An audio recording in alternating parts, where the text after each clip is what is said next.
Hello and welcome to Car Retrospective, where today we revisit rallying in the 80s and the car that spun the championship on its head, the Audi Quattro. Let's have a look. While the title may suggest that we are simply looking at the basic Audi Quattro, we're actually going to be taking a look at the Audi Sport Quattro, the one you likely recognise and the one in the thumbnail.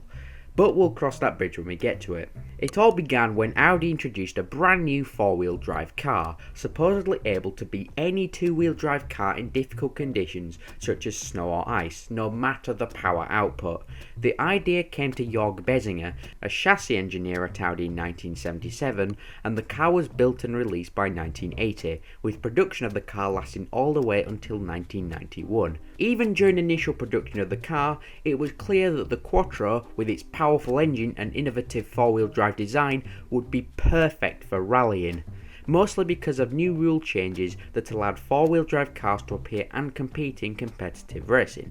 While it first appeared in its new rally form as a development car, the now modified Quattro properly debuted at the 1980 Jena Rally in Austria. This version of the Quattro was immensely successful as Audi had hoped, winning multiple championships over the next couple of years. However, in 1982, a brand new set of rules formed a new version of rallying, to be known as Group B. For a quick explanation, Group B was a new form of rally championship to replace both Group 4 and Group 5 rallying. In order for a car to be entered into Group B, at least 5,000 units of the base car had to be produced each year. Essentially, the organisers were saying the car had to be on the market. Although successful for a few years, with many calling it the golden era of rallying, it found its downfall in 1986 when a series of accidents led to its cancellation, as well as the scrapping of Group S, Group B's proposed replacement. Anyway, back to the main topic.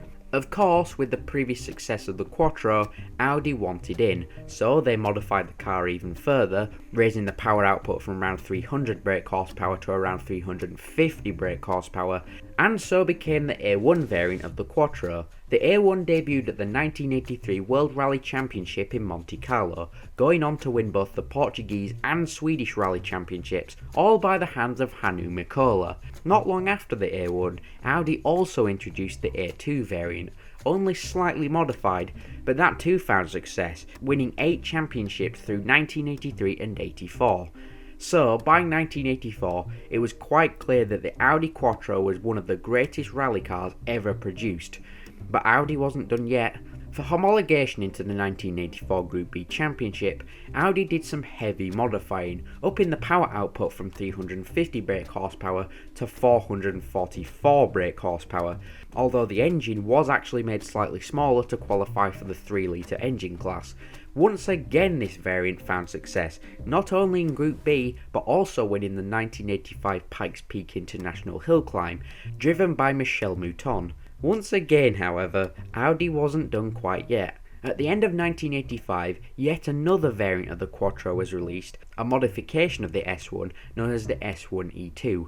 The engine could now output 470 brake horsepower, and significant weight reductions were performed, but the biggest changes were made in appearance. Huge wings were added to the front bumper and to the rear of the car to significantly improve downforce. The S1 E2 debuted at the 1985 Rally Argentina, driven by Stig Blomqvist. It was also shown that the E2 was successful in circuit racing, with Walter Röhrl winning the 1985 San Remo Rally. Unfortunately, the E2 would be the final Group B car produced by Audi. The 1986 season, which I've explained in a previous video, went spectacularly wrong, convincing Audi to drop out of the competition. It was unfortunate also, as Audi had planned to introduce their biggest Quattro modification yet, a brand new version built from the ground up to compete in Group S. However, that idea fell through too, and so the Audi Quattro's rallying legacy was over by the late 80s. And there's the Quattro. It may not be a looker today, but this thing was an absolute beast. If there was ever a car I'd want to drive, it'd be the Audi Sport Quattro. The only side effect is my ears bleeding, but hey ho.